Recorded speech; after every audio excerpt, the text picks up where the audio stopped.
सत श्री अकाल जी। The खालस TV धर्म राही सानू देख रहे सारे दर्शकों का बहुत बहुत स्वागत है। पंजाब भारत और दुनिया भर के प्राइम टाइम दे विच मैं हरशरण कौर। प्राइम टाइम दे विच सानू दसांगे पंजाब दे विच जहरीली शराब नाल होईयां मौतां दे मामले दे विच की अपडेट है। भगवंत मान नू क्यों गिरफ्तार किया गया। भगवंत मान गुआचे हुए मुख मंत्री कैप्टन अमरिंदर सिंह नू कित्थों लभण जा रहे सी। की सचमुच मुख मंत्री कैप्टन अमरिंदर सिंह गुआच गए ने जिन्हां नू भगवंत मान लभण जा रहे सी। अते इस मामले दे विच पुलिस दी की कार्रवाई हुई है। किवें ये जहर जिहड़ा ओ वेचिया जांदा सी, बनाया कित्थे जांदा सी, कौन लैके जांदा सी ते जिहड़ी औरत सरगना सब तो पहलां फड़ी गई है बलविंदर कौर मुच्छल पिंड तो उस तक किवें पहुंचदा सी। इस सारी जानकारी अज दे बुलेटिन विच देवांगे। ते नाल ही पंथ विचों छेकिया गया सुच्चा सिंह लंगा उसने पंथ विच शामिल होने की कोशिश की, किसने करवाई, उस तो बाद इस पूरे मसले दे विच किन्हां नूं सस्पेंड कर दिता गया अते जथेदार साहिब नूं भी श्री अकाल तख्त साहिब दी तफसील दे उत्ते खड़े होके किस नूं तनखाहिया करार देना पिया। जम्मू कश्मीर दे विच करफ्यू क्यों ला दिता गया। कि जथेदार साहिब जिहड़ा 5 अगस्त नूं कल नूं राम मंदिर दा उद्घाटन होण जा रहा है उहदे विच शामिल होणगे जां नहीं होणगे, वड्डा सवाल है। अमरीका तो किहड़ी भारतीयां नूं झटका देण वाली खबर आई है। सारियां खबरां दसांगे। कोरोना वायरस की अपडेट जरूर जान लैणे आ ते गल पहलां करांगे पंजाब दी जिथे रिकॉर्ड मौतां दर्ज कीतियां गईयां ने। अज यानी कि 4 अगस्त नूं 20 मौतां दर्ज कीतियां गईयां ने। सब तो वध मौतां होईयां लुधियाना दे विच 7, जलंधर पटियाला च 5, फतेहगढ़ साहब गुरदासपुर ते संगरूर च 1 मौत हुई है। जिस तो बाद सूबे दे विच मौतां दी गिणती हो गई है 462। नवे केस एक दिन दे विच 488 गिणती घटी है। पहलां दे मुकाबले 4 अगस्त नूं 488 ते कुल जिहड़े मरीज पॉजिटिव ने वो हुण 19,015 ने ते जिहड़े ठीक होके घर पहुंच चुके ने उन्हां दी गिणती है 12,491। एक्टिव केसां दी गिणती 6,062 हैगी है पूरे पंजाब दे विच। ऑक्सीजन सपोर्ट ते 149 मरीज ने ते वेंटिलेटर सपोर्ट ते इस वक्त पंजाब दे विच 25 मरीज ने। सब तो वध गिणती लुधियाना दे विच 1,353 मरीज ने, फिर जलंधर 788, उस तो बाद पटियाला दे विच भी 706 मरीज ने। कोई अजिहा जिला नहीं है जिहड़ा कोरोना वायरस तो मुक्त होवे। जे गल कर लईए पूरी दुनिया दी तां दुनिया भर दे विच 1,81,00,000 तो वध लोग कोरोना वायरस तो पीड़ित ने। 6,90,000 तो वध लोकां दी मौत हो चुकी है। भारत की गल कर लईए तां पिछले 24 घंटिਆਂ ਦੇ ਵਿੱਚ 52,050 नवे मामले सामने आए ने। 803 लोगों की मौत हो चुकी है। कुल मामले 18,55,746, 38,938 लोगों की मौत हो चुकी है। कुल मौतों की गिणती है 38,938। पंजाब दी खास खबरों तो पहला गल करांगे मौसम की। 5 अगस्त नूं पंजाब दे विच वध तो वध तापमान 38 डिग्री, घट तो घट 27 डिग्री रहेगा। मोहाली, लुधियाना, पठानकोट च सारा दिन मौसम साफ रहेगा यानी कि पूरी गर्मी रहेगी। अमृतसर, बरनाला, गुरदासपुर, जलंधर, पटियाला, संगरूर, रूपनगर दे विच सारा दिन तिखी धुप रहेगी, गर्मी का कहर वरदा रहेगा। बठिंडा, फरीदकोट, मानसा, मोगा दे विच वध तो वध 41 डिग्री तापमान दे नाल गर्मी का कहर जारी रहेगा।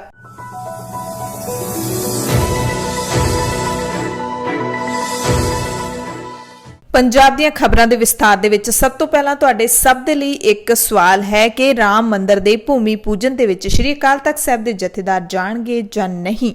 ਤੁਹਾਡੀ ਕੀ ਰਾਏ ਹੈ, ਜਾਣਾ ਚਾਹੀਦਾ ਹੈ ਜਾਂ ਨਹੀਂ। ਦਰਅਸਲ 5 ਅਗਸਤ ਨੂੰ ਅਯੁੱਧਿਆ ਦੇ ਵਿੱਚ ਰਾਮ ਮੰਦਿਰ ਲਈ ਹੋ ਰਹੇ ਭੂਮੀ ਪੂਜਨ ਦੇ ਲਈ ਸ਼੍ਰੀ ਅਕਾਲ ਤਖਤ ਸਾਹਿਬ ਦੇ ਕਾਰਜਕਾਰੀ ਜਥੇਦਾਰ ਗਿਆਨੀ ਹਰਪ੍ਰੀਤ ਸਿੰਘ ਨੂੰ ਸੱਦਾ ਪੱਤਰ ਭੇਜਿਆ ਗਿਆ। ਸੱਦਾ ਸ਼੍ਰੀ ਰਾਮ ਜਨਮ ਭੂਮੀ ਤੀਰਥ ਖੇਤਰ ਜਥੇਬੰਦੀ ਦੇ ਜਨਰਲ ਸਕੱਤਰ ਚੰਪਤ ਰਾਏ ਦੇ ਵੱਲੋਂ ਆਇਆ ਹੈ। ਹੁਣ सिर्फ ਤੇ सिर्फ ਜਥੇਦਾਰ ਸਾਹਿਬ ਨੇ ਹੀ डिसाइड करना है कि उन्होंने जाना है ਜਾਂ नहीं जाना। पर गुप्त तौर ਤੇ ਜਾਂ ਜਨਤਕ तौर ਤੇ सिख जथेबंदियां ने अपील की है जथेदार हरप्रीत सिंह नूं कि इस समागम दे विच ना शामिल होण। हुण गल कर लैंदे हां जहरीली शराब मामले की, जिसका जहर हाले तक नहीं घटिया। जानकारी मिल रही है कि पंजाब च मरन वालों की गिणती 117 हो गई है। यह भी जानकारी मिल रही है कि 119 हो चुकी है। सो ਵੱਖ-ਵੱਖ तरह के आंकड़े ने, पर यह तो सच है कि पंजाब दे विच जहरीली शराब नाल मरन वालियां दीयां मौतां दा सिलसिला नहीं थम रहा।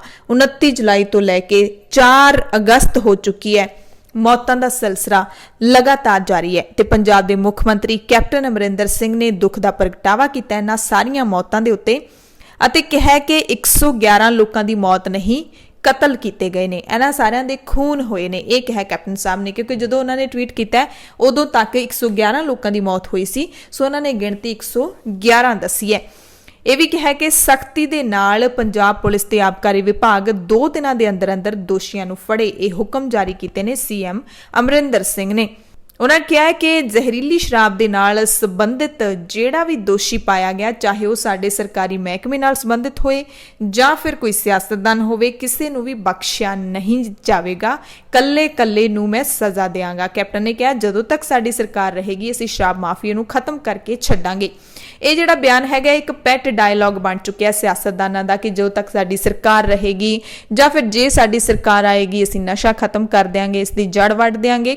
ਪਰ ਸੱਚਾਈ ਇਸ ਤੋਂ ਕੋਹਾਂ ਦੂਰ ਹੈ। ਪਿੰਡ ਪਿੰਡ, ਘਰ ਘਰ, ਗਲੀ ਗਲੀ ਨਸ਼ਾ ਵਿਕ ਰਿਹਾ ਹੈ।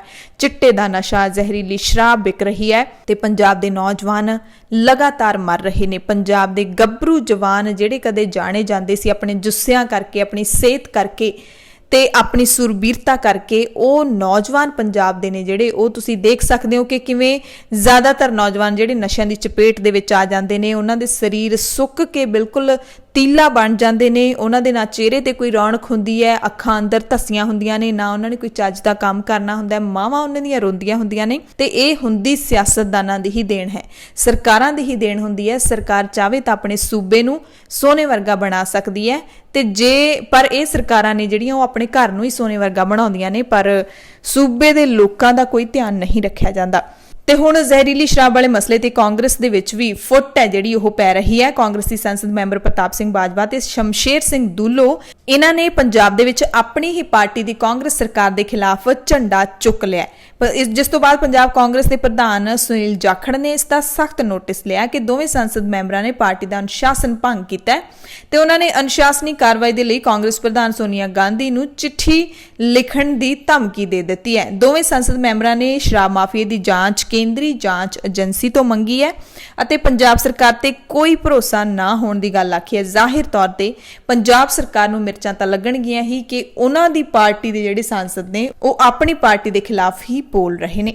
ਸੋ ਜ਼ਹਿਰੀਲੀ ਸ਼ਰਾਬ ਦੇ ਮਾਮਲੇ ਦੇ ਵਿੱਚ ਪੰਜਾਬ ਦੇ ਵਿੱਚ ਆਮ ਆਦਮੀ ਪਾਰਟੀ ਲਗਾਤਾਰ ਵਿਰੋਧ ਪ੍ਰਦਰਸ਼ਨ ਕਰ ਰਹੀ ਹੈ। ਦਿੱਲੀ ਦੇ ਵਿੱਚ ਵੀ ਮੁੱਖ ਮੰਤਰੀ ਅਰਵਿੰਦ ਕੇਜਰੀਵਾਲ ਨੇ ਇਸ ਦੀ ਜਾਂਚ ਮੰਗੀ ਸੀ, ਜਿਸ ਤੋਂ ਬਾਅਦ ਕੈਪਟਨ ਸਾਹਿਬ ਨੇ ਉਹਨਾਂ ਨੂੰ ਝਾੜਿਆ ਵੀ ਸੀਗਾ, ਪਰ ਆਮ ਆਦਮੀ ਪਾਰਟੀ ਦੇ ਲੀਡਰ ਨੇ ਜਿਹੜੇ ਉਹ ਲਗਾਤਾਰ ਵਿਰੋਧ ਪ੍ਰਦਰਸ਼ਨ ਕਰ ਰਹੇ ਨੇ। 4 ਅਗਸਤ ਨੂੰ ਆਮ ਆਦਮੀ ਪਾਰਟੀ ਦੇ ਜਿਹੜੇ ਵਿਧਾਇਕ ਨੇ ਜਾਂ ਫਿਰ ਜਿੰਨੇ ਵੀ ਲੀਡਰ ਨੇ, ਕਾਰਕੁਨ ਨੇ, ਉਹਨਾਂ ਨੇ ਆਮ ਆਦਮੀ ਪਾਰਟੀ ਪੰਜਾਬ ਦੇ ਪ੍ਰਧਾਨ ਭਗਵੰਤ ਮਾਨ ਦੀ ਅਗਵਾਈ ਦੇ ਵਿੱਚ ਇੱਕ ਵਿਰੋਧ ਪ੍ਰਦਰਸ਼ਨ ਕੀਤਾ। ਭਗਵੰਤ ਮਾਨ ਦਾ ਕਹਿਣਾ ਸੀ ਕਿ ਮੁੱਖ ਮੰਤਰੀ ਕੈਪਟਨ ਅਮਰਿੰਦਰ ਸਿੰਘ ਗੁਆਚ ਗਏ ਨੇ, ਆਓ ਉਹਨਾਂ ਨੂੰ ਲੱਭਣ ਚੱਲਦੇ ਹਾਂ।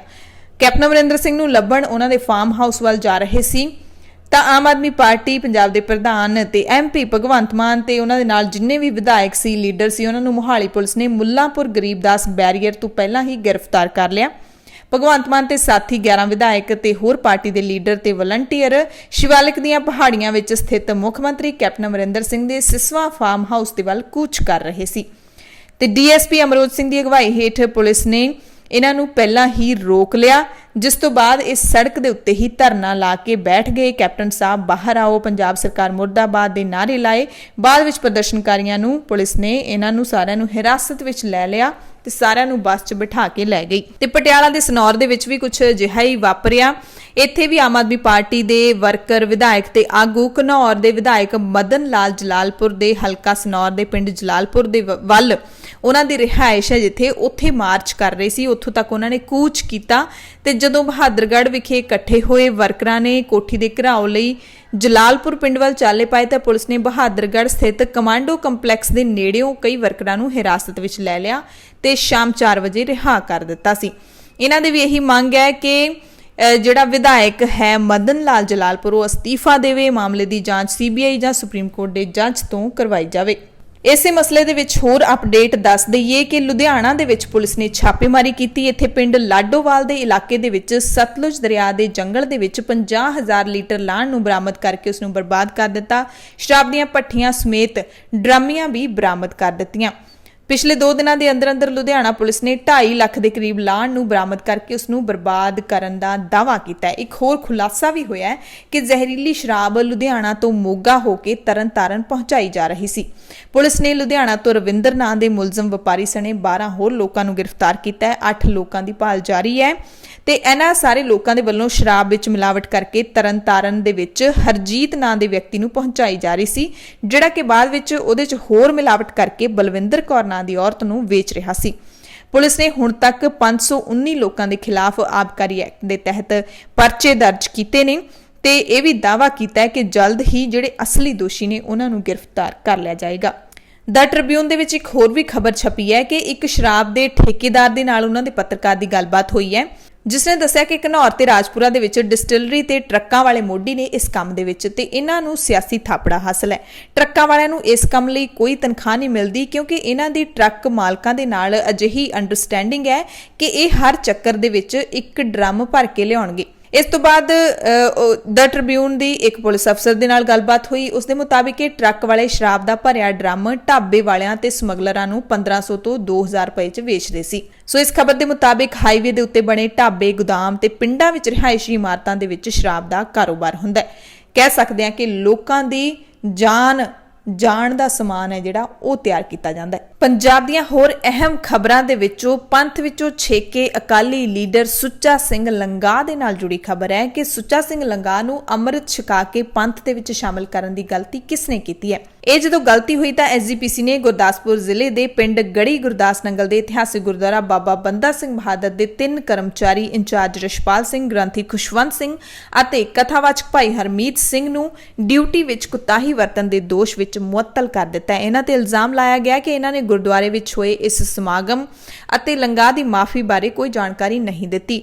ਅਜਿਹੇ ਸਿਧਾਂਤ ਵਿਰੋਧੀ ਕੰਮ ਨੂੰ ਹੋਣ ਤੋਂ ਰੋਕਣ ਦਾ ਯਤਨ ਨਹੀਂ ਕੀਤਾ।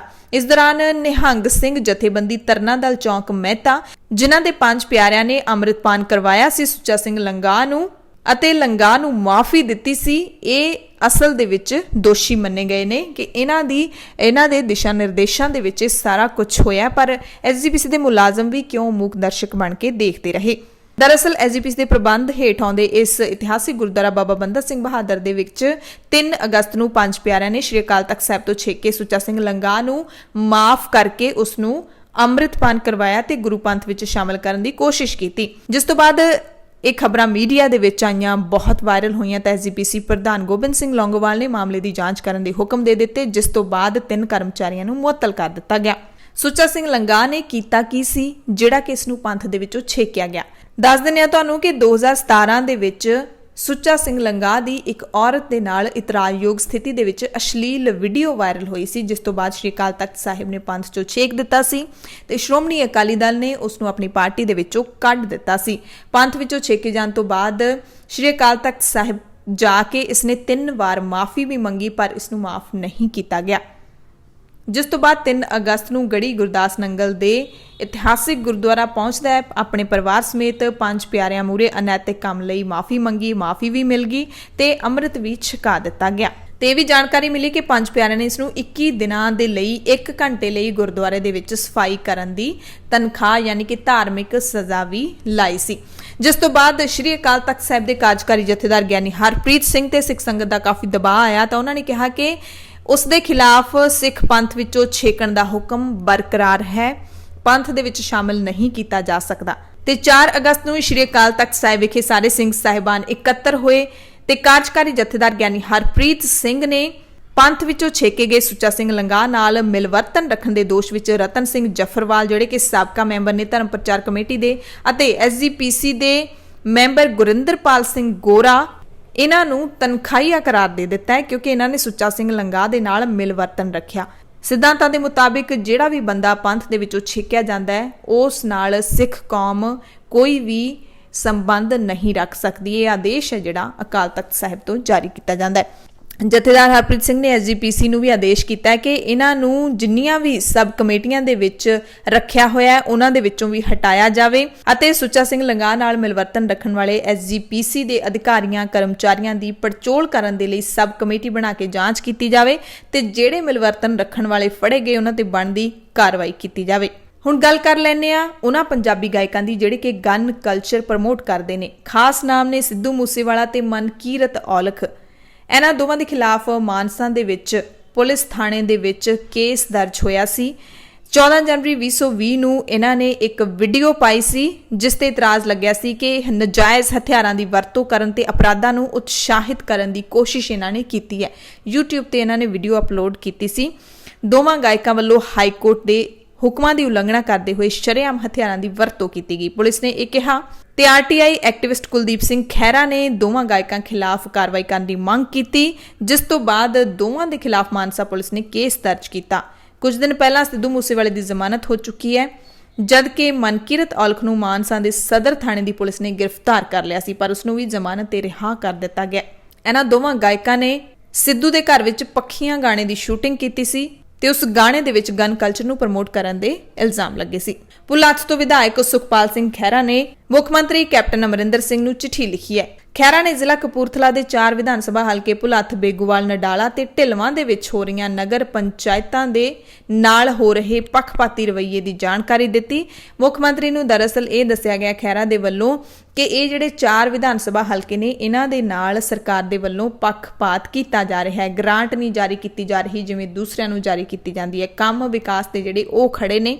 ਸੋ ਮੁੱਖ ਮੰਤਰੀ ਨੂੰ ਚਿੱਠੀ ਲਿਖ ਕੇ ਇਹਨਾਂ ਨੇ ਅਪੀਲ ਕੀਤੀ ਹੈ ਕਿ ਜਲਦੀ ਤੋਂ ਜਲਦੀ ਇੱਥੋਂ ਦੇ ਵਿਕਾਸ ਕੰਮਾਂ ਵੱਲ ਵੀ ਧਿਆਨ ਦਿੱਤਾ ਜਾਵੇ। ਸੋ ਮੁੱਖ ਮੰਤਰੀ ਸਾਹਿਬ ਇਸ ਚਿੱਠੀ ਤੇ ਕੋਈ ਅਸਰ ਕਰਦੇ ਨੇ ਜਾਂ ਨਹੀਂ, ਇਹ ਦੇਖਣਾ ਅਹਿਮ ਰਹੇਗਾ। ਪੰਜਾਬ ਦੇ ਫਿਰੋਜ਼ਪੁਰ, ਜਲੰਧਰ, ਕਪੂਰਥਲਾ, ਮਾਨਸਾ, ਮੋਗਾ ਤੇ ਤਰਨਤਾਰਨ ਜ਼ਿਲ੍ਹਿਆਂ ਦੇ ਵਿੱਚ ਟਿੱਡੀਆਂ ਦੇ ਹਮਲੇ ਦੀ ਚੇਤਾਵਨੀ ਜਾਰੀ ਕੀਤੀ ਗਈ ਹੈ। ਇਹਨਾਂ ਸਾਰੇ ਜ਼ਿਲ੍ਹਿਆਂ ਦੇ ਵਿੱਚ ਅਲਰਟ ਜਾਰੀ ਕੀਤਾ ਹੈ FAO ਯਾਨੀ ਕਿ ਫੂਡ ਐਂਡ ਐਗਰੀਕਲਚਰ ਆਰਗੇਨਾਈਜੇਸ਼ਨ ਦੇ ਵੱਲੋਂ। ਦੱਸਿਆ ਗਿਆ ਕਿ ਆਉਣ ਵਾਲੇ 3 ਦਿਨਾਂ ਦੇ ਵਿੱਚ ਪੰਜਾਬ ਵੱਲ ਤੇਜ਼ ਹਵਾਵਾਂ ਚੱਲਣ ਕਾਰਨ ਪਾਕਿਸਤਾਨ ਤੇ ਰਾਜਸਥਾਨ ਤੋਂ ਟਿੱਡੀਆਂ ਦੇ ਸਮੂਹ ਨੇ ਜਿਹੜੇ ਉਹ ਸਰਹੱਦ ਨਾਲ ਲੱਗਦੇ ਇਲਾਕਿਆਂ ਵਿੱਚ ਦਾਖਲ ਹੋ ਜਾਣਗੇ। ਫਿਰੋਜ਼ਪੁਰ ਜ਼ਿਲ੍ਹੇ ਨੂੰ ਖਤਰੇ ਦੀ ਸੂਚੀ ਵਿੱਚ ਪਾ ਦਿੱਤਾ ਗਿਆ ਹੈ। ਜਲੰਧਰ, ਕਪੂਰਥਲਾ, ਮਾਨਸਾ, ਮੋਗਾ ਤੇ ਤਰਨਤਾਰਨ ਇਹ ਹਮਲੇ ਦੀ ਥ੍ਰੈਟ ਲਿਸਟ ਦੇ ਵਿੱਚ ਨੇ, ਜੋ ਸਬਜ਼ੀਆਂ ਦੀਆਂ ਫਸਲਾਂ ਤੇ ਦਾਲਾਂ ਨੂੰ ਵੀ ਨੁਕਸਾਨ ਪਹੁੰਚਾ ਸਕਦੇ ਨੇ। ਅੰਮ੍ਰਿਤਸਰ, ਫਾਜ਼ਿਲਕਾ, ਲੁਧਿਆਣਾ, ਸੰਗਰੂਰ, ਫਰੀਦਕੋਟ, ਮੁਕਤਸਰ, ਬਠਿੰਡਾ ਤੇ ਬਰਨਾਲਾ ਦੇ ਜ਼ਿਲ੍ਹਾ ਪ੍ਰਸ਼ਾਸਨ ਨੂੰ ਵੀ ਸੁਚੇਤ ਰਹਿਣ ਦੀ ਸਲਾਹ ਦਿੱਤੀ ਗਈ ਹੈ। ਪੰਜਾਬ, ਹਰਿਆਣਾ ਤੇ ਰਾਜਸਥਾਨ ਨੂੰ ਦਿੱਤੇ ਆਪਣੇ ਸਰਕੂਲਰ ਦੇ ਵਿੱਚ FAO ਨੇ ਸੂਬੇ ਨੂੰ 1 ਤੋਂ 6 ਅਗਸਤ ਦਰਮਿਆਨ ਹਮਲੇ ਦੀ ਚੇਤਾਵਨੀ ਦਿੱਤੀ ਹੈ। ਹੁਣ ਕੋਰੋਨਾ ਵਾਇਰਸ ਨਾਲ ਜੁੜੀਆਂ 1-2 ਖਬਰਾਂ ਨੇ। ਪੰਜਾਬ ਦੇ ਮੋਹਾਲੀ ਜ਼ਿਲ੍ਹੇ ਦੇ ਡੇਰਾਬੱਸੀ ਕਸਬੇ ਦੀ ਕੋਰੋਨਾ ਪੋਜ਼ਿਟਿਵ ਔਰਤ ਦੇ ਘਰੋਂ ਚਲੇ ਜਾਣ ਤੋਂ ਬਾਅਦ ਇੱਕ ਹਲਚਲ ਜੀ ਮਚ ਗਈ ਹੈ। ਇਸ ਔਰਤ ਦੀ ਰਿਪੋਰਟ ਪੋਜ਼ਿਟਿਵ ਆਈ ਸੀ, ਜਿਸ ਨੂੰ ਇਕਾਂਤਵਾਸ ਕੀਤਾ ਗਿਆ ਸੀ ਆਪਣੇ ਹੀ ਘਰ ਦੇ ਵਿੱਚ, ਪਰ ਇਹ ਘਰ ਦੇ ਵਿੱਚੋਂ ਅਚਾਨਕ ਗਾਇਬ ਹੋ ਗਈ। ਕੁਝ ਪਤਾ ਨਹੀਂ ਚੱਲਿਆ ਸੀ ਔਰਤ ਦਾ ਸ਼ਾਮ ਨੂੰ 7 ਵਜੇ ਤੱਕ। ਤੇ ਹੁਣ ਗੱਲ ਕਰ ਲੈਂਦੇ ਆ ਕਿ ਕਰੋਨਾ ਦੇ ਜੁਰਮਾਨਿਆਂ ਨਾਲ ਪੰਜਾਬ ਸਰਕਾਰ ਨੇ ਹੁਣ ਤੱਕ ਕਿੰਨੇ ਕਰੋੜ ਰੁਪਏ ਕਮਾ ਲਏ ਨੇ ਤੇ ਸਭ ਤੋਂ ਵੱਧ ਜੁਰਮਾਨਾ ਜਿਹੜਾ ਮਾਸਕ ਨਾ ਪਾਉਣ ਵਾਲਿਆਂ ਨੂੰ ਲੱਗਿਆ। ਜਾਣਕਾਰੀ ਇਹ ਮਿਲ ਰਹੀ ਹੈ ਕਿ ਪੰਜਾਬ ਸਰਕਾਰ ਨੇ ਕੁੱਲ 15 ਕਰੋੜ ਰੁਪਏ ਜੁਰਮਾਨੇ ਦੇ ਰੂਪ 'ਚ ਇਕੱਠੇ ਕਰ ਲਏ ਨੇ, ਜਿਨ੍ਹਾਂ ਨੇ ਮਾਸਕ ਨਹੀਂ ਪਹਿਨਿਆ, ਜਨਤਕ ਥਾਵਾਂ ਤੇ ਥੁੱਕਿਆ, ਹੋਮ ਕੁਆਰੰਟਾਈਨ ਦੇ ਨਿਯਮ ਤੋੜੇ, ਸਮਾਜਿਕ ਦੂਰੀਆਂ ਦੇ ਦਿਸ਼ਾ ਨਿਰਦੇਸ਼ਾਂ ਦੀ ਉਲੰਘਣਾ ਕੀਤੀ। ਉਹਨਾਂ ਲੋਕਾਂ ਨੂੰ ਜੁਰਮਾਨੇ ਲਾਏ ਗਏ ਤੇ ਰਾਸ਼ੀ 15 ਕਰੋੜ ਹੁਣ ਇਕੱਠੀ ਹੋ ਚੁੱਕੀ ਹੈ ਸਰਕਾਰ ਦੇ ਕੋਲ। ਸਭ ਤੋਂ ਵੱਧ ਰਕਮ ਹੈ ਜਿਹੜੀ 14 ਕਰੋੜ 90 ਲੱਖ ਰੁਪਏ ਸਿਰਫ ਤੇ ਸਿਰਫ ਮਾਸਕ ਨਾ ਪਾਉਣ ਵਾਲਿਆਂ ਤੋਂ ਆਈ ਹੈ ਤੇ ਬਾਕੀ 10 ਲੱਖ ਰੁਪਏ ਦੀ ਰਾਸ਼ੀ ਜਿਨ੍ਹਾਂ ਨੇ ਹੋਰ ਨਿਯਮ ਤੋੜੇ ਉਹਨਾਂ ਤੋਂ ਵਸੂਲੇ ਗਏ ਨੇ। ਸਭ ਤੋਂ ਵੱਧ ਜਲੰਧਰ ਜ਼ਿਲ੍ਹੇ ਦੇ ਵਿੱਚ ਲੋਕਾਂ ਨੇ ਮਾਸਕ ਨਾ ਪਾਉਣ ਵਾਲੇ ਨਿਯਮ ਦੀ ਕੁਤਾਹੀ ਕੀਤੀ। ਉਸ ਤੋਂ ਬਾਅਦ ਲੁਧਿਆਣਾ ਦੇ ਵਿੱਚ, ਫਿਰ ਬਟਾਲਾ ਤੇ ਲੁਧਿਆਣਾ ਤੇ ਜਲੰਧਰ ਵਿੱਚ ਹੀ ਸਭ ਤੋਂ ਵੱਧ ਮੌਤਾਂ ਹੋਈਆਂ ਨੇ COVID-19 ਦੀਆਂ। ਤੇ ਇਹ ਵੀ ਜਾਣਕਾਰੀ ਮਿਲੀ ਹੈ ਕਿ ਜਿਨ੍ਹਾਂ ਨੇ ਜੁਰਮਾਨੇ ਦੀ ਰਕਮ ਅਦਾ ਨਹੀਂ ਕੀਤੀ ਜਾਂ ਨਹੀਂ ਕਰ ਸਕੇ, ਜਿਨ੍ਹਾਂ ਕੋਲ ਪੈਸੇ ਹੈ ਨਹੀਂ ਸੀ, ਉਹਨਾਂ ਖਿਲਾਫ FIR ਵੀ ਦਰਜ ਕੀਤੀ ਗਈ ਹੈ। ਪੰਜਾਬ ਦੀਆਂ ਖਬਰਾਂ ਦੇ ਵਿੱਚ ਜਾਂਦੇ ਤੁਹਾਨੂੰ ਦੱਸ ਦਿੰਨੇ ਆ ਕਿ ਸੁਪਰੀਮ ਕੋਰਟ ਨੇ ਮੰਗਲਵਾਰ ਨੂੰ ਕੇਂਦਰ ਤੇ ਸੂਬਾ ਸਰਕਾਰਾਂ ਨੂੰ ਇਹ ਸੁਨਿਸ਼ਚਿਤ ਕਰਨ ਦਾ ਆਦੇਸ਼ ਦਿੱਤਾ ਹੈ ਕਿ ਕਰੋਨਾ ਸੰਕਟ ਦੇ ਵਿੱਚ ਜਿਹੜੇ ਇਕੱਲੇ ਰਹਿ ਰਹੇ ਬਜ਼ੁਰਗ ਨੇ ਉਹਨਾਂ ਨੂੰ ਬੁਢਾਪਾ ਪੈਨਸ਼ਨ, ਮੂੰਹ ਤੇ ਪਾਉਣ ਵਾਲੇ ਮਾਸਕ, ਸੈਨੀਟਾਈਜ਼ਰ ਤੇ ਹੋਰ ਜ਼ਰੂਰੀ ਚੀਜ਼ਾਂ ਨੇ ਜਿਹੜੀਆਂ ਉਹ ਸਮੇਂ ਤੇ ਮੁਹੱਈਆ ਕਰਵਾਈਆਂ ਜਾ ਰਹੀਆਂ ਨੇ। ਜੇ ਨਹੀਂ ਕਰਵਾਈਆਂ ਜਾ ਰਹੀਆਂ ਤਾਂ ਕਰਵਾਈਆਂ ਜਾਣ। ਜਸਟਿਸ ਅਸ਼ੋਕ ਭੂਸ਼ਣ ਦੀ ਅਗਵਾਈ ਵਾਲੇ ਬੈਂਚ ਨੇ ਇਹ ਜਿਹੜਾ ਆਦੇਸ਼ ਦਿੱਤਾ ਹੈ ਤੇ ਇਸ ਮਸਲੇ ਦੇ ਵਿੱਚ ਸੂਬਿਆਂ ਨੂੰ ਤੁਰੰਤ ਕਾਰਵਾਈ ਕਰਨ ਤੇ ਜ਼ਰੂਰੀ ਕਦਮ ਚੁੱਕਣ ਦੇ ਲਈ ਕਿਹਾ ਹੈ ਕਿ ਜਿਹੜੇ ਇਕੱਲੇ ਰਹਿ ਰਹੇ ਸਾਰੇ ਸੀਨੀਅਰ ਸਿਟੀਜ਼ਨ ਨੇ, ਜਿਹੜੇ ਬਜ਼ੁਰਗ ਨੇ, ਉਹਨਾਂ ਦਾ ਖਿਆਲ ਹੈ ਜਿਹੜਾ ਉਹ ਸੂਬਾ ਸਰਕਾਰਾਂ ਪਹਿਲ ਦੇ ਆਧਾਰ ਤੇ ਰੱਖਣ।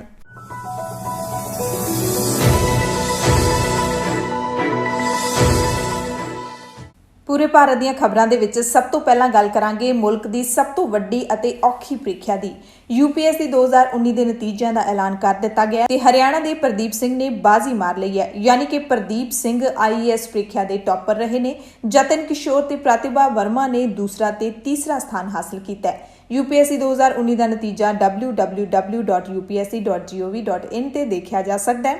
ਉਮੀਦਵਾਰਾਂ ਨੂੰ ਨੰਬਰ ਨੇ ਜਿਹੜੇ ਉਹ ਨਤੀਜੇ ਜਾਰੀ ਹੋਣ ਤੋਂ 15 ਦਿਨ ਬਾਅਦ ਇਸੇ ਵੈਬਸਾਈਟ ਤੇ ਮਿਲਣਗੇ। 2019 ਦੇ ਵਿੱਚ ਕੁੱਲ 829 ਭਾਰਤੀਆਂ ਦੀ ਸਿਫਾਰਿਸ਼ ਕੀਤੀ ਗਈ ਸੀ। ਜਨਰਲ ਵਰਗ ਦੇ 304, EW ਦੇ 78, OBC ਦੇ 251, SC ਦੇ 129 ਅਤੇ ST ਦੇ 67 ਉਮੀਦਵਾਰ ਨੇ।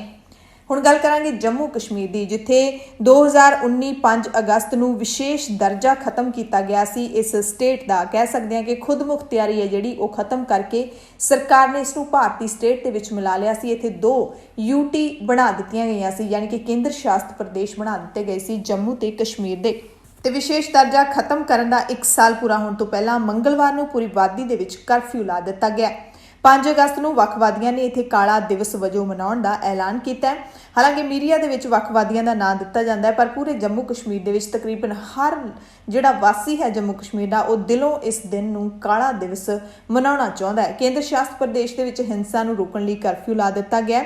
ਵਾਦੀ ਵਿੱਚ ਵੱਡੀ ਗਿਣਤੀ ਵਿੱਚ ਪੁਲਿਸ ਤੇ CRPF ਦੇ ਜਵਾਨ ਤਾਇਨਾਤ ਕਰ ਦਿੱਤੇ ਗਏ ਨੇ ਤਾਂ ਜੋ ਯਕੀਨੀ ਬਣਾਇਆ ਜਾ ਸਕੇ ਕਿ ਇੱਥੇ ਸ਼ਾਂਤੀ ਰਹਿ ਸਕੇ। ਲਾਊਡ ਸਪੀਕਰਾਂ ਦੇ ਰਾਹੀਂ ਲੋਕਾਂ ਨੂੰ ਅਪੀਲ ਕੀਤੀ ਜਾ ਰਹੀ ਹੈ ਕਿ ਉਹ ਕਾਨੂੰਨ ਦੀ ਉਲੰਘਣਾ ਨਾ ਕਰਨ ਤੇ ਘਰ ਦੇ ਅੰਦਰ ਹੀ ਰਹਿਣ। ਹਾਲਾਂਕਿ ਜਿਹੜੇ ਸੁਰੱਖਿਆ ਕਰਮਚਾਰੀ ਨੇ, ਅਧਿਕਾਰੀ ਨੇ, ਉਹ ਇਹੀ ਕਹਿ ਰਹੇ ਨੇ ਕਿ COVID-19 ਦੇ ਕਾਰਨ ਇਹ ਕਰਫਿਊ ਲਾਇਆ ਗਿਆ, ਪਰ ਸਮਝਦੇ ਸਾਰੇ ਨੇ ਕਿ ਕਰਫਿਊ 5 ਅਗਸਤ ਤੋਂ 1 ਦਿਨ ਪਹਿਲਾਂ ਹੀ ਕਿਉਂ ਲਾਇਆ ਗਿਆ। ਜੰਮੂ ਕਸ਼ਮੀਰ ਦਾ ਖਾਸ ਦਰਜਾ ਖਤਮ ਕਰ ਦਿੱਤਾ ਗਿਆ। ਉਸ ਤੋਂ ਬਾਅਦ ਲੱਦਾਖ ਨੂੰ ਜਦੋਂ UT ਬਣਾਇਆ ਗਿਆ ਤਾਂ ਲੱਦਾਖ ਦੇ ਵਿੱਚ 50% ਲੋਕ ਇਸ ਦੇ ਨਾਲ ਮਨਜ਼ੂਰੀ ਰੱਖਦੇ ਸੀਗੇ। ਉਹ ਮਤਲਬ ਚਾਹੁੰਦੇ ਸੀ ਕਿ ਸਰਕਾਰ ਨੇ ਜੋ ਕੀਤਾ ਠੀਕ ਕੀਤਾ, ਪਰ ਵੱਡਾ ਸਵਾਲ ਹੈ ਕਿ ਕੀ ਜੋ ਉਹਨਾਂ ਨੂੰ ਚਾਹੀਦਾ ਸੀ ਜੰਮੂ ਕਸ਼ਮੀਰ ਤੋਂ ਵੱਖਰਾ ਹੋ ਕੇ ਕੀ ਉਹ ਉਹਨਾਂ ਨੂੰ ਮਿਲ ਸਕਿਆ? ਕਿ ਪਿਛਲੇ 1 ਸਾਲ ਦੇ ਵਿੱਚ ਜੰਮੂ ਕਸ਼ਮੀਰ ਦੇ ਜਿਹੜੇ ਵਾਸੀ ਨੇ, ਜਿਨ੍ਹਾਂ ਨੂੰ 2 UTs ਦੇ ਵਿੱਚ ਵੰਡਿਆ ਗਿਆ ਹੈਗਾ, ਉਹਨਾਂ ਨੂੰ ਜੰਮੂ ਕਸ਼ਮੀਰ ਨੂੰ ਤੋੜ ਦਿੱਤਾ ਗਿਆ। ਉਸ ਤੋਂ ਬਾਅਦ ਭਾਰਤ ਸਰਕਾਰ ਨੇ ਉੱਥੇ ਕੀ ਡਿਵੈਲਪਮੈਂਟ ਕੀਤੀ ਹੈ ਕਿ ਉਹਨਾਂ ਲੋਕਾਂ ਦੇ ਨਾਲ ਜੋ ਵਾਅਦੇ ਕੀਤੇ ਸੀ ਉਹ ਪੂਰੇ ਕੀਤੇ ਨੇ, ਪਰ ਜੋ ਨੰਗੀ ਅੱਖ ਦੇ ਨਾਲ ਦੇਖਿਆ ਸਿਰਫ ਇਹੀ ਦਿਖਦਾ ਹੈ ਕਿ ਉੱਥੇ ਲੋਕਡਾਊਨ ਹੈ ਔਰ ਕਿੰਨੇ ਸਮੇਂ ਤੋਂ ਉੱਥੇ ਲੋਕਡਾਊਨ ਹੈ। ਲੋਕ ਤਾਲੇ ਦੇ ਵਿੱਚੋਂ ਹਾਲੇ ਤੱਕ ਪੂਰੀ ਤਰ੍ਹਾਂ ਬਾਹਰ ਨਹੀਂ ਆਏ। ਸਿੱਖਿਆ, ਵਪਾਰ, ਸਿਹਤ, ਬੁਰੀ ਤਰ੍ਹਾਂ ਦੇ ਨਾਲ ਇਹ ਸੇਵਾਵਾਂ ਉੱਥੇ ਪ੍ਰਭਾਵਿਤ ਹੋਈਆਂ ਨੇ। ਅਗਲੀ ਅਹਿਮ ਖਬਰ ਭਾਰਤ ਦੀ ਅਯੋਧਿਆ ਦੇ ਰਾਮ ਮੰਦਿਰ ਦੇ ਨਾਲ ਜੁੜੀ ਹੋਈ ਹੈ, ਜਿਸ ਦਾ ਜਿਹੜਾ ਉਦਘਾਟਨੀ ਸਮਾਰੋਹ 5 ਅਗਸਤ ਨੂੰ ਰੱਖਿਆ ਜਾਣਾ, ਯਾਨੀ ਕਿ ਕੱਲ੍ਹ ਨੂੰ। ਅਯੋਧਿਆ ਦੇ ਵਿੱਚ ਮੰਦਿਰ ਦਾ ਉਦਘਾਟਨੀ ਸਮਾਰੋਹ ਹੋ ਰਿਹਾ। ਪ੍ਰਧਾਨ ਮੰਤਰੀ ਨਰਿੰਦਰ ਮੋਦੀ ਵੀ ਇੱਥੇ ਜਾ ਰਹੇ ਨੇ, ਜੋ ਕਿ ਮੰਦਿਰ ਦਾ ਉਦਘਾਟਨ ਕਰਨਗੇ। ਇਸ ਗੱਲ ਦੀ ਪੁਸ਼ਟੀ ਸ਼੍ਰੀ ਰਾਮ ਜਨਮ ਭੂਮੀ ਤੀਰਥ ਇਲਾਕੇ ਨੇ 25 ਜੁਲਾਈ ਨੂੰ ਟਵਿੱਟਰ ਹੈਂਡਲ ਤੋਂ ਟਵੀਟ ਕਰਕੇ ਦਿੱਤੀ ਸੀ। ਹਾਲਾਂਕਿ ਨਾ ਤਾਂ ਪ੍ਰਧਾਨ ਮੰਤਰੀ ਵੱਲੋਂ ਤੇ ਨਾ ਹੀ ਪ੍ਰਧਾਨ ਮੰਤਰੀ ਦਫ਼ਤਰ ਦੇ ਵੱਲੋਂ ਇਸ ਬਾਰੇ ਕੋਈ ਵੀ ਅਧਿਕਾਰਿਤ ਸੂਚਨਾ ਜਿਹੜੀ ਉਹ ਜਾਰੀ ਕੀਤੀ ਗਈ ਹੈ, ਪਰ ਜ਼ਾਹਿਰ ਤੌਰ ਤੇ ਇਹ ਮੰਨਿਆ ਜਾ ਰਿਹਾ ਹੈ ਕਿ ਪ੍ਰਧਾਨ ਮੰਤਰੀ ਨਰਿੰਦਰ ਮੋਦੀ ਇਸ ਦਾ ਉਦਘਾਟਨ ਕਰਨ ਦੇ ਲਈ ਪਹੁੰਚਣਗੇ। ਤੇ ਇਹ ਵੀ ਜਿਹੜੀ ਜਾਣਕਾਰੀ ਮਿਲ ਰਹੀ ਸੀ ਕਿ ਪ੍ਰਧਾਨ ਮੰਤਰੀ ਦੇ ਇਸ ਪ੍ਰੋਗਰਾਮ ਦਾ ਸਿੱਧਾ ਪ੍ਰਸਾਰਣ ਦੂਰਦਰਸ਼ਨ ਤੇ ਕੀਤਾ ਜਾਏਗਾ। ਟਵੀਟ ਦੇ ਵਿੱਚ ਸ਼੍ਰੀ ਰਾਮ ਜਨਮ ਭੂਮੀ ਤੀਰਥ ਖੇਤਰ ਇਸ ਨਾਮ ਤੋਂ ਬਣਿਆ ਹੋਇਆ ਟਵਿੱਟਰ ਹੈਂਡਲ ਉਹਨਾਂ ਨੇ ਲਿਖਿਆ ਹੈ ਕਿ ਉਸ ਦਿਨ ਜਦੋਂ ਪ੍ਰਧਾਨ ਮੰਤਰੀ ਅਯੋਧਿਆ ਵਿੱਚ ਹੋਣਗੇ ਤੇ ਰਾਮ ਜਨਮ ਭੂਮੀ ਮੰਦਿਰ ਦਾ ਉਦਘਾਟਨ ਕਰਨਗੇ, ਉਹ ਆਜ਼ਾਦ ਭਾਰਤ ਲਈ ਇੱਕ ਇਤਿਹਾਸਿਕ ਦਿਨ ਹੋਵੇਗਾ ਤੇ ਇਸ ਪੂਰੇ ਪ੍ਰੋਗਰਾਮ ਨੂੰ ਦੂਰਦਰਸ਼ਨ ਤੇ ਲਾਈਵ ਦਿਖਾਇਆ ਜਾਏਗਾ। ਬਾਕੀ ਚੈਨਲ ਵੀ ਇਸ ਦਾ ਸਿੱਧਾ ਪ੍ਰਸਾਰਣ ਕਰਨਗੇ। ਇਹ 25 ਜੁਲਾਈ ਨੂੰ ਕੀਤਾ ਗਿਆ ਸੀ ਟਵੀਟ, ਜਿਸ ਵਿੱਚ ਪ੍ਰਧਾਨ ਮੰਤਰੀ ਮੋਦੀ ਨੂੰ ਟੈਗ ਵੀ ਕੀਤਾ ਗਿਆ। ਯਾਨੀ ਕਿ ਪ੍ਰਧਾਨ ਮੰਤਰੀ ਮੋਦੀ ਨੂੰ ਇਸ ਬਾਰੇ ਪਤਾ ਹੈ। ਜੇ ਉਹਨਾਂ ਨੇ ਨਾ ਜਾਣਾ ਹੁੰਦਾ ਤਾਂ ਸ਼ਾਇਦ ਹੁਣ ਤੱਕ ਕੋਈ ਨਾ ਕੋਈ ਪ੍ਰਤੀਕਰਮ ਆ ਜਾਂਦਾ। ਤੇ ਸਿੱਧੇ ਪ੍ਰਸਾਰਣ ਤੇ ਵਿਵਾਦ ਵੀ ਖੜਾ ਹੋਇਆ। CPI ਤੇ ਰਾਜ ਸਭਾ ਸਾਂਸਦ ਵਿਨਾਏ ਵਿਸ਼ਮ ਨੇ ਸੂਚਨਾ ਪ੍ਰਸਾਰਣ ਮੰਤਰੀ ਪ੍ਰਕਾਸ਼ ਜਾਵੜੇਕਰ ਨੂੰ ਚਿੱਠੀ ਲਿਖੀ ਹੈ। ਉਹਨਾਂ ਨੇ ਕਿਹਾ ਕਿ ਇੱਕ ਅਜਿਹਾ ਚੈਨਲ ਜਿਹਦਾ ਕੰਟਰੋਲ ਸਰਕਾਰ ਕੋਲ ਹੈ, ਦੂਰਦਰਸ਼ਨ ਦੀ ਵਰਤੋਂ ਅਯੋਧਿਆ ਦੇ ਧਾਰਮਿਕ ਸਮਾਰੋਹ ਦਾ ਸਿੱਧਾ ਪ੍ਰਸਾਰਣ ਕਰਨ ਦੇ ਲਈ ਨਹੀਂ ਹੋਣੀ ਚਾਹੀਦੀ। ਸੂਚਨਾ ਪ੍ਰਸਾਰਣ ਮੰਤਰੀ ਹੋਣ ਦੇ ਨਾਤੇ ਤੁਹਾਨੂੰ ਇਹ ਸੁਨਿਸ਼ਚਿਤ ਕਰਨਾ ਚਾਹੀਦਾ ਹੈ ਕਿ ਸਾਡੀਆਂ ਅਜਿਹੀਆਂ ਸੰਸਥਾਵਾਂ ਸੰਵਿਧਾਨਿਕ ਕਦਰਾਂ ਕੀਮਤਾਂ ਦੀ ਪਾਲਣਾ ਕਰਨ ਜਿਨ੍ਹਾਂ ਦੇ ਨਾਲ ਦੇਸ਼ ਚੱਲਦਾ ਹੈ। ਇਹ ਚਿੱਠੀ 27 ਜੁਲਾਈ ਨੂੰ ਲਿਖੀ ਗਈ ਹੈ, ਪਰ ਹਾਲੇ ਤੱਕ ਉਹਨਾਂ ਨੂੰ ਜਵਾਬ ਨਹੀਂ ਮਿਲਿਆ। चिट्ठी ਦੇ ਵਿੱਚ ਉਹਨਾਂ ਨੇ ਇੱਕ ਭਾਰਤੀ ਐਕਟ ਦਾ ਹਵਾਲਾ ਵੀ ਦਿੱਤਾ ਕਿ ਪ੍ਰਸਾਰ ਭਾਰਤੀ ਐਕਟ 1990 ਦੇ ਵਿੱਚ ਬਣਾਇਆ ਗਿਆ, ਜਿਸ ਦੇ ਤਹਿਤ ਆਕਾਸ਼ਬਾਣੀ ਤੇ ਦੂਰਦਰਸ਼ਨ ਦੋਨੋਂ ਆਉਂਦੇ ਨੇ। ਪ੍ਰਸਾਰ ਭਾਰਤੀ ਐਕਟ ਦੀ ਧਾਰਾ 12(2)(a) ਦੇ ਵਿੱਚ ਸਾਫ਼ ਲਿਖਿਆ ਹੈ ਕਿ ਦੇਸ਼ ਦੀ ਏਕਤਾ ਤੇ ਅਖੰਡਤਾ ਅਤੇ ਸੰਵਿਧਾਨ ਦੇ ਵਿੱਚ ਜਿਹੜੇ ਕਦਰਾਂ ਕੀਮਤਾਂ ਦਸੀਆਂ ਨੇ ਉਹਨਾਂ ਨੂੰ ਬਣਾਏ ਰੱਖਣ ਦੀ ਜ਼ਿੰਮੇਵਾਰੀ ਇਹਨਾਂ ਦੋਨਾਂ ਬ੍ਰਾਡਕਾਸਟਰਸ ਦੀ ਹੋਵੇਗੀ। ਵਿਨਾਇ ਨੇ ਕਿਹਾ ਕਿ ਕਿਉਂਕਿ ਇਹ ਢਾਂਚਾ ਵਿਵਾਦਾਂ ਦੇ ਵਿੱਚ ਰਿਹਾ ਹੈ, ਯਾਨੀ ਕਿ ਰਾਮ ਮੰਦਰ ਦਾ ਢਾਂਚਾ ਜਿਹੜਾ ਵਿਵਾਦਾਂ ਵਿੱਚ ਰਿਹਾ ਹੈ, ਇਸ ਕਰਕੇ ਦੂਰਦਰਸ਼ਨ ਤੇ ਇਸ ਦੀ ਰਿਪੋਰਟ ਕੋਈ ਦਿਖਾਏ ਤਾਂ ਕੋਈ ਦਿੱਕਤ ਨਹੀਂ ਹੈ, ਪਰ ਇਹਦਾ ਸਿੱਧਾ ਪ੍ਰਸਾਰਣ ਨਹੀਂ ਹੋਣਾ ਚਾਹੀਦਾ। ਸੋ ਇਹ ਕੱਲ ਨੂੰ ਯਾਨੀ 5 ਅਗਸਤ ਨੂੰ ਪਤਾ ਲੱਗ ਹੀ ਜਾਏਗਾ ਕਿ ਇਹਦਾ ਸਿੱਧਾ ਪ੍ਰਸਾਰਣ ਹੁੰਦਾ ਕਿ ਨਹੀਂ ਤੇ ਪ੍ਰਧਾਨ ਮੰਤਰੀ ਉੱਥੇ ਪਹੁੰਚਦੇ ਨੇ ਕਿ ਨਹੀਂ। ਕੋਰੋਨਾ ਵਾਇਰਸ ਨਾਲ ਜੁੜੀ ਖਬਰ ਹੈ। ਕਰਨਾਟਕਾ ਦੇ ਸਾਬਕਾ ਮੁੱਖ ਮੰਤਰੀ ਤੇ ਵਿਧਾਨ ਸਭਾ ਵਿੱਚ ਵਿਰੋਧੀ ਧਿਰ ਦੇ ਨੇਤਾ ਸਿੱਧਾਰਮਈਆ ਕੋਰੋਨਾ ਤੋਂ ਪੀੜਤ ਹੋ ਗਏ ਨੇ। ਮੰਗਲਵਾਰ ਸਵੇਰੇ ਉਹਨਾਂ ਨੇ ਆਪਣੇ ਟਵਿੱਟਰ ਅਕਾਊਂਟ ਤੇ ਇਸ ਦੀ ਸੂਚਨਾ ਦਿੱਤੀ ਹੈ। ਭਾਰਤੀ ਵਿੱਤ ਮੰਤਰਾਲੇ ਨੇ ਜਾਣਕਾਰੀ ਦਿੱਤੀ ਹੈ ਕਿ ਤਾਜ਼ਾ ਮਾਸਿਕ ਰਿਪੋਰਟ ਦੇ ਮੁਤਾਬਿਕ ਅਰਥ ਵਿਵਸਥਾ ਦੇ ਮੋਰਚੇ ਤੇ ਸਭ ਤੋਂ ਬੁਰਾ ਸਮਾਂ ਬੀਤ ਗਿਆ, ਯਾਨੀ ਕਿ ਪੂਰੇ ਭਾਰਤ ਦੇ ਵਿੱਚ ਅਰਥ ਵਿਵਸਥਾ ਦਾ ਸਭ ਤੋਂ ਖਰਾਬ ਦੌਰ ਬੀਤ ਚੁੱਕਿਆ ਹੈ। ਰਿਪੋਰਟ ਵਿੱਚ ਲਿਖਿਆ ਕਿ ਕਰੋਨਾ ਲਾਕਡਾਊਨ ਨਾਲ ਜੁੜੀਆਂ ਪਾਬੰਦੀਆਂ ਦੇ ਵਿੱਚ ਹੌਲੀ-ਹੌਲੀ ਦਿੱਤੀ ਗਈ ਢਿੱਲ ਦੇ ਨਾਲ ਅਰਥ ਵਿਵਸਥਾ ਦੇ ਕੁਝ ਖੇਤਰਾਂ ਦੇ ਵਿੱਚ ਸੁਧਾਰ ਦਿਖਾਈ ਦੇ ਰਿਹਾ ਹੈ। ਉਦਯੋਗਿਕ ਉਤਪਾਦਨ, ਊਰਜਾ ਖੇਤਰ, ਸੀਮੈਂਟ ਤੇ ਸਟੀਲ ਸੈਕਟਰ, ਬੰਦਰਗਾਹਾਂ ਤੇ ਮਾਲ ਦਾ ਆਉਣਾ ਜਾਣਾ, 에ਅਰ ਕਾਰਗੋ ਤੇ ਹੋਰ ਖੇਤਰਾਂ ਦੇ ਵਿੱਚ ਸੁਧਾਰ ਦੇਖਿਆ ਜਾ ਰਿਹਾ ਹੈ। 37 ਪੰਨਿਆਂ ਦੀ ਰਿਪੋਰਟ ਹੈ ਜਿਹੜੀ ਉਹ ਦਿੱਤੀ ਗਈ ਹੈ, ਜਿਹਦੇ ਵਿੱਚ ਕਿਹਾ ਕਿ ਭਾਰਤ ਦੇ ਵਿੱਚ ਬੁਰਾ ਦੌਰ ਬੀਤ ਗਿਆ ਅਰਥ ਵਿਵਸਥਾ ਦਾ। ਮੱਧ ਪ੍ਰਦੇਸ਼ ਦੀ ਰਾਜਧਾਨੀ ਭੋਪਾਲ ਦੇ ਵਿੱਚ ਪਿਛਲੇ 10 ਦਿਨਾਂ ਤੋਂ ਜਾਰੀ ਲਾਕਡਾਊਨ ਮੰਗਲਵਾਰ ਯਾਨੀ ਕਿ 4 ਅਗਸਤ ਨੂੰ ਹਟਾ ਦਿੱਤਾ ਗਿਆ, ਜਿਸ ਤੋਂ ਬਾਅਦ ਭੋਪਾਲ ਦੀਆਂ ਸੜਕਾਂ ਤੇ ਆਵਾਜਾਈ ਵਧੀ ਤੇ ਬਾਜ਼ਾਰ ਖੁੱਲਣ ਲੱਗੇ। ਕੁਝ ਦਿਨ ਪਹਿਲਾਂ ਜਿਹੜਾ ਕਰੋਨਾ ਵਾਇਰਸ ਦੇ ਵੱਧਦੇ ਮਾਮਲੇ ਦੇਖ ਕੇ ਇੱਥੇ 10 ਦਿਨਾਂ ਦਾ ਲਾਕਡਾਊਨ ਲਾਇਆ ਗਿਆ ਸੀ। ਹੁਣ ਉਹਨਾਂ ਲੋਕਾਂ ਦੇ ਵਿੱਚੋਂ ਇੱਕ ਵਿਅਕਤੀ ਸ਼ੈਫ ਵਿਕਾਸ ਖੰਨਾ ਦੀ ਗੱਲ ਕਰਾਂਗੇ, ਜਿਹੜੇ ਕਿ ਕੋਵਿਡ-19 ਦੇ ਨਾਲ ਪ੍ਰਭਾਵਿਤ ਇੱਕ ਵਰਗ ਦੇ ਲੋਕਾਂ ਨੂੰ ਮਦਦ ਦੇਣਗੇ। ਪੂਰੇ ਭਾਰਤ ਦੇ ਵਿੱਚ 25 ਮਿਲੀਅਨ ਲੋਕਾਂ ਨੂੰ ਖਾਣਾ ਵੰਡਣ ਦਾ ਟੀਚਾ ਜਲਦੀ ਹੀ ਪੂਰਾ ਕਰਨ ਵਾਲੇ ਸ਼ੈਫ ਵਿਕਾਸ ਖੰਨਾ ਕੋਰੋਨਾ ਵਾਇਰਸ ਦੀ ਮਹਾਮਾਰੀ ਕਾਰਨ ਪ੍ਰਭਾਵਿਤ 1 ਕਰੋੜ ਰੇਹੜੀ ਫੜੀ ਵਾਲਿਆਂ ਤੇ ਉਹਨਾਂ ਦੇ ਪਰਿਵਾਰਾਂ ਦੀ ਮਦਦ ਲਈ ਲੋੜੀਂਦਾ ਰਾਸ਼ਨ ਤੇ ਸਪਲਾਈ ਮੁਹੱਈਆ ਕਰਵਾਉਣਗੇ। ਭਾਰਤ ਵਿੱਚ ਕੋਰੋਨਾ ਵਾਇਰਸ ਮਹਾਮਾਰੀ ਦਾ ਫੈਲਾਅ ਹੋਣ ਤੋਂ ਹੀ 48 ਸਾਲਾਂ ਦੇ ਇਸ ਸ਼ੈਫ ਨੇ ਮੈਨਹੈਟਨ ਦੇ ਵਿੱਚ ਸਥਿਤ ਆਪਣੇ ਘਰ ਤੋਂ ਖਾਣਾ ਵੰਡਣ ਦੀ ਮੁਹਿੰਮ ਹੈ ਜਿਹੜੀ ਉਹ ਵਿੱਢੀ ਹੋਈ ਹੈ। ਖੰਨਾ ਨੇ ਕਿਹਾ ਕਿ ਅਸੀਂ ਰਾਸ਼ਨ ਇਕੱਠਾ ਕਰ ਰਹੇ ਹਾਂ, ਭਾਰਤ ਦੇ ਰੇਹੜੀ ਫੜੀ ਵਾਲਿਆਂ ਦੇ ਲਈ ਲਗਭਗ 1 ਕਰੋੜ ਭੋਜਨ ਪੈਕੇਟ ਤਿਆਰ ਕਰਨ ਦੀ ਯੋਜਨਾ ਬਣਾ ਰਹੇ ਹਾਂ, ਜੋ ਅਸਲ ਦੇ ਵਿੱਚ ਆਪਣੇ ਹੱਥਾਂ ਵਿੱਚ ਭਾਰਤੀ ਖਾਣੇ ਦੀ ਸੱਚੀ ਵਿਰਾਸਤ ਸਾਂਭੀ ਬੈਠੇ ਨੇ। ਰੇਹੜੀ ਫੜੀ ਵਾਲੇ ਜ਼ਿਆਦਾਤਰ ਜਿਨ੍ਹਾਂ ਦੇ ਉੱਤੇ ਖਾਣ ਪੀਣ ਦੇ ਨਿੱਕੇ ਸਟਾਲ ਲੱਗੇ ਹੁੰਦੇ ਨੇ। ਜਾਣਕਾਰੀ ਦੇ ਮੁਤਾਬਿਕ ਸ਼ੈਫ ਖੰਨਾ ਹੁਣ ਤੱਕ ਭਾਰਤ ਦੇ 125 ਤੋਂ ਵੱਧ ਸ਼ਹਿਰਾਂ ਦੇ ਵਿੱਚ ਅਜਿਹੀ ਮਦਦ ਹੈ ਜਿਹੜੀ ਉਹ ਕਰ ਚੁੱਕੇ ਨੇ। ਅਨਾਥ ਆਸ਼ਰਮ, ਬਿਰਧ ਆਸ਼ਰਮ, ਵਿਧਵਾ ਆਸ਼ਰਮ, ਮੁੰਬਈ ਦੇ ਡੱਬੇ ਵਾਲੇ ਕਿਸ਼ਤੀ ਚਾਲਕ ਤੇ ਵਾਰਾਣਸੀ ਦੇ ਕਲਾਕਾਰਾਂ, ਪ੍ਰਵਾਸੀ ਮਜ਼ਦੂਰਾਂ ਤੇ ਹੋਰ ਲੋੜਵੰਦਾਂ ਦੇ ਲਈ ਖਾਣੇ ਦੇ ਪੈਕੇਟ, ਕੱਪੜੇ ਤੇ ਜ਼ਰੂਰੀ ਸਪਲਾਈ ਪਹੁੰਚਾਉਣ ਦਾ ਇਹ ਕੰਮ ਕਰ ਰਹੇ ਨੇ ਲਗਾਤਾਰ। ਸ਼ੈਫ ਵਿਕਾਸ ਖੰਨਾ ਦੱਸਦੀ ਹੈ ਕਿ ਪੰਜਾਬ ਦੇ ਅੰਮ੍ਰਿਤਸਰ ਸ਼ਹਿਰ ਦੇ ਰਹਿਣ ਵਾਲੇ ਨੇ। ਬਿਹਾਰ ਸਰਕਾਰ ਨੇ ਅਭਿਨੇਤਾ ਸੁਸ਼ਾਂਤ ਸਿੰਘ ਰਾਜਪੂਤ ਦੇ ਕਥਿਤ ਖੁਦਕੁਸ਼ੀ ਮਾਮਲੇ ਦੀ CBI ਜਾਂਚ ਦੀ ਸਿਫਾਰਿਸ਼ ਕਰ ਦਿੱਤੀ ਹੈ। ਇਸ ਦੀ ਮੰਗ ਅਭਿਨੇਤਾ ਦੇ ਪਿਤਾ ਨੇ ਕੀਤੀ ਸੀ। ਲੱਦਾਖ ਵਿੱਚ ਭਾਰਤ ਤੇ ਚੀਨ ਦੇ ਵਿਚਕਾਰ ਵਿਵਾਦ ਹਾਲੇ ਵੀ ਪੂਰੀ ਤਰ੍ਹਾਂ ਸੁਲਝਿਆ ਨਹੀਂ ਹੈ। ਐਤਵਾਰ ਨੂੰ ਦੋਨਾਂ ਪੱਖਾਂ ਦੇ ਵਿਚਕਾਰ ਕਮਾਂਡਰ ਪੱਧਰ ਦੀ ਗੱਲਬਾਤ ਵੀ ਹੋਈ, ਪਰ ਹਾਲੇ ਤੱਕ ਵਿਵਾਦ ਥੰਮਿਆ ਨਹੀਂ ਹੈ। ਜਾਣਕਾਰੀ ਦੇ ਮੁਤਾਬਿਕ ਲੱਦਾਖ ਸਰਹੱਦ ਦੇ ਉੱਤੇ ਚੀਨ ਨੇ ਜਿੱਥੇ 17,000 ਸੈਨਿਕ ਤਾਇਨਾਤ ਕਰ ਰੱਖੇ ਨੇ, ਉੱਥੇ ਹੁਣ ਭਾਰਤ ਨੇ ਵੀ ਮੋਰਚੇ ਤੇ T-90 ਟੈਂਕ ਖੜੇ ਕਰ ਦਿੱਤੇ ਨੇ ਤੇ ਸੈਨਿਕ ਬਲ ਦੇ ਵਿੱਚ ਵੀ ਵਾਧਾ ਜਿਹੜਾ ਉਹ ਕੀਤਾ ਗਿਆ ਭਾਰਤ ਦੇ ਵੱਲੋਂ।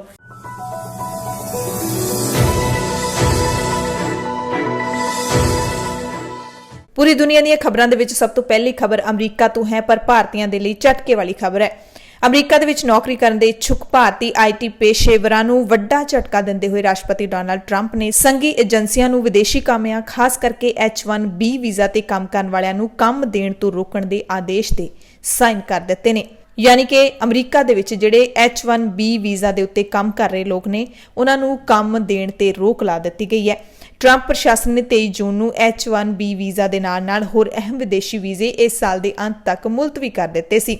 ਟਰੰਪ ਸਰਕਾਰ ਕਹਿੰਦੀ ਹੈ ਕਿ ਅਜਿਹਾ ਹੁਕਮ ਪਾਸ ਕਰਕੇ ਉਹ ਅਮਰੀਕੀ ਕਾਮਿਆਂ ਦੇ ਹਿੱਤਾਂ ਦੀ ਰੱਖਿਆ ਕਰ ਰਹੇ ਨੇ, ਜਦਕਿ ਸਿਆਸੀ ਮਾਹਿਰ ਮੰਨਦੇ ਨੇ ਕਿ ਨਵੰਬਰ ਦੇ ਵਿੱਚ ਰਾਸ਼ਟਰਪਤੀ ਚੋਣਾਂ ਤੋਂ ਪਹਿਲਾਂ ਇਹ ਵੋਟਰਾਂ ਨੂੰ ਸਿਰਫ ਝੋਗਾ ਪਾਇਆ ਗਿਆ। ਨਵੀਆਂ ਪਾਬੰਦੀਆਂ 24 ਜੂਨ ਤੋਂ ਲਾਗੂ ਹੋ ਗਈਆਂ ਸੀ। H-1B ਵੀਜ਼ਾ ਭਾਰਤੀ IT ਪੇਸ਼ੇਵਰਾਂ ਦੇ ਵਿੱਚ ਸਭ ਤੋਂ ਵੱਧ ਮਕਬੂਲ ਹੈ ਅਤੇ ਅਮਰੀਕਾ ਦੇ ਵਿੱਚ ਜਿੰਨੀਆਂ ਵੀ IT ਕੰਪਨੀਆਂ ਨੇ ਉਹ ਸਭ ਤੋਂ ਵੱਧ ਭਾਰਤ ਦੇ ਕਾਮਿਆਂ ਨੂੰ ਹੀ ਅਮਰੀਕਾ ਦੇ ਵਿੱਚ ਲੈ ਕੇ ਜਾਂਦੀਆਂ ਨੇ ਤੇ ਨੌਕਰੀ ਦਿੰਦੀਆਂ ਨੇ। ਟਰੰਪ ਨੇ ਆਦੇਸ਼ ਤੇ ਦਸਤਖਤ ਕਰਦਿਆਂ ਕਿਹਾ ਕਿ ਅੱਜ ਮੈਂ ਕਾਰਜਕਾਰੀ ਆਦੇਸ਼ ਤੇ ਸਾਈਨ ਕਰ ਰਿਹਾ ਤਾਂ ਕਿ ਯਕੀਨੀ ਬਣਾਇਆ ਜਾ ਸਕੇ ਕਿ ਅਮਰੀਕੀ ਕੰਪਨੀਆਂ ਸਸਤੇ ਵਿਦੇਸ਼ੀ ਕਾਮਿਆਂ ਦੇ ਚੱਕਰ ਵਿੱਚ ਮਿਹਨਤੀ ਅਮਰੀਕੀਆਂ ਨੂੰ ਨੌਕਰੀਆਂ ਤੋਂ ਨਾ ਕੱਢ ਸਕਣ ਅਤੇ ਨੌਕਰੀਆਂ ਦੇ ਵਿੱਚ ਅਮਰੀਕੀਆਂ ਨੂੰ ਪਹਿਲ ਦੇਣ। ਅਗਲੀ ਖਬਰ ਵੀ ਅਮਰੀਕਾ ਤੋਂ ਹੀ ਹੈ, ਜਿੱਥੇ ਰਾਸ਼ਟਰਪਤੀ ਡੋਨਾਲਡ ਟਰੰਪ ਨੇ ਅਮਰੀਕਾ ਦੇ ਵਿੱਚ ਕੋਰੋਨਾ ਦੇ ਫੈਲਣ ਤੇ ਸਪਸ਼ਟੀਕਰਨ ਦਿੰਦਿਆਂ ਕਿਹਾ ਹੈ ਕਿ ਪਿਛਲੇ ਹਫ਼ਤੇ ਦੌਰਾਨ ਅਮਰੀਕਾ ਦੇ ਵਿੱਚ ਕੋਰੋਨਾ ਵਾਇਰਸ ਦੇ ਆਏ ਨਵੇਂ ਮਾਮਲਿਆਂ ਦੀ ਗਿਣਤੀ ਵਿੱਚ 6% ਦੀ ਗਿਰਾਵਟ ਆਈ ਹੈ।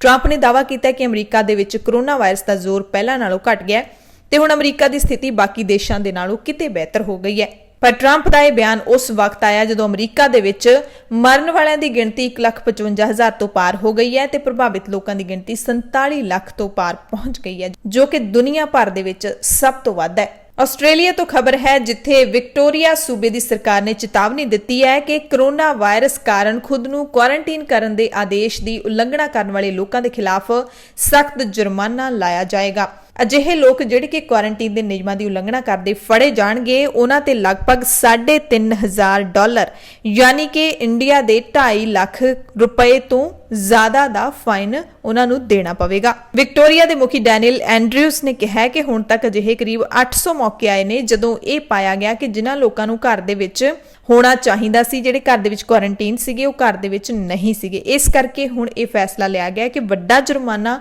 ਉਸ ਦਾ ਐਲਾਨ ਕੀਤਾ ਗਿਆ ਤਾਂ ਕਿ ਲੋਕ ਜੁਰਮਾਨਾ ਦੇਣ ਦੇ ਡਰੋਂ ਹੀ ਆਪਣੇ ਘਰਾਂ ਦੇ ਵਿੱਚ ਰਹਿਣ ਤੇ ਇਹ ਸਾਰੇ ਜਿਹੜੇ ਨਿਯਮ ਨੇ ਉਹਨਾਂ ਨੂੰ ਫੋਲੋ ਕਰਨ, ਕਿਉਂਕਿ $3,500 ਬਹੁਤ ਵੱਡੀ ਰਕਮ ਹੈ। ਅਗਲੀ ਖਬਰ ਦੁਬਈ ਤੋਂ ਹੈ। ਰਾਹਤ ਵਾਲੀ ਹੈ ਕਿ ਕੋਰੋਨਾ ਵਾਇਰਸ ਮਹਾਮਾਰੀ ਕਾਰਨ ਪ੍ਰਭਾਵਿਤ ਹੋਏ ਦੁਬਈ ਦੇ ਓਮਾਨ ਤੋਂ ਪਿਛਲੇ 3 ਮਹੀਨਿਆਂ ਦੌਰਾਨ ਵੰਦੇ ਭਾਰਤ ਮਿਸ਼ਨ ਅਤੇ ਚਾਰਟਰਡ ਉਡਾਣਾਂ ਰਾਹੀਂ 50,000 ਤੋਂ ਵੱਧ ਭਾਰਤੀਆਂ ਨੇ ਵਤਨ ਵਾਪਸੀ ਕੀਤੀ ਹੈ।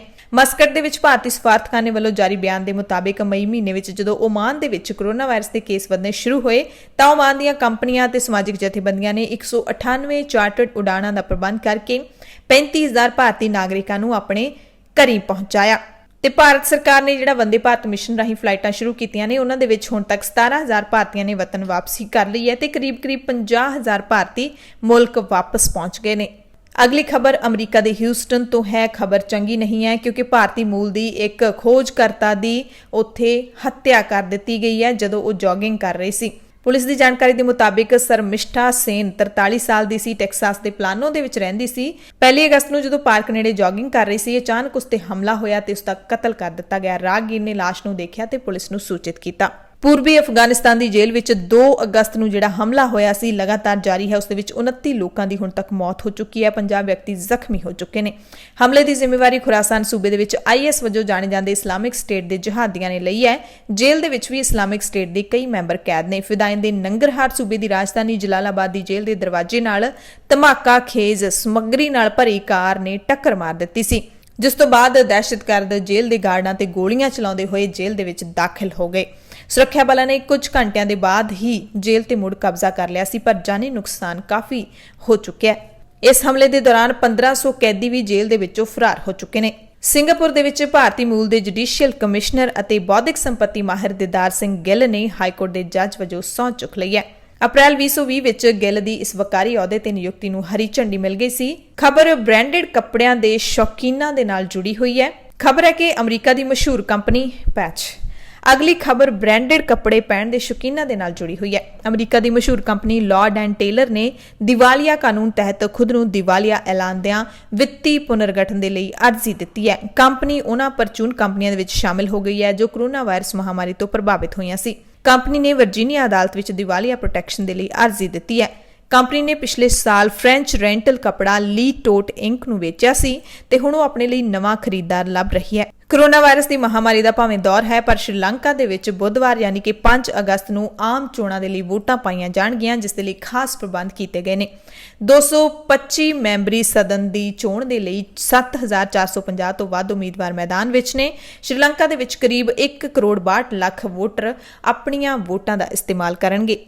ਬੁਲੇਟਿਨ ਦੇ ਵਿੱਚ ਜਾਂਦੇ ਤੁਹਾਨੂੰ ਇੱਕ ਬੜੀ ਰੌਚਕ ਖਬਰ ਦੱਸ ਦਿੰਦੇ ਹਾਂ ਕਿ ਜਿੰਨੀ ਵੱਡੀ ਭਾਰਤੀ ਅਰਥਵਿਵਸਥਾ ਹੈ, ਉਸ ਤੋਂ ਵੱਧ ਅਮਰੀਕਾ ਹੁਣ ਤੱਕ ਰਾਹਤ ਪੈਕੇਜ ਦੇ ਚੁੱਕਿਆ ਹੈ। ਪਿਛਲੇ ਕਰੀਬ 4 ਮਹੀਨਿਆਂ ਦੇ ਵਿੱਚ ਅਮਰੀਕਾ ਦੇ ਵਿੱਤ ਮੰਤਰਾਲੇ ਨੇ ਜਾਣਕਾਰੀ ਦਿੱਤੀ ਹੈ ਕਿ ਤੀਸਰੀ ਤਿਮਾਹੀ ਦੇ ਵਿੱਚ ਕੋਰੋਨਾ ਵਾਇਰਸ ਦੇ अर्थ व्यवस्था ते पए प्रभाव नूं घट करन दे लई 947 अरब डॉलर दा कर्जा लैण दी योजना बनाई जा रही है।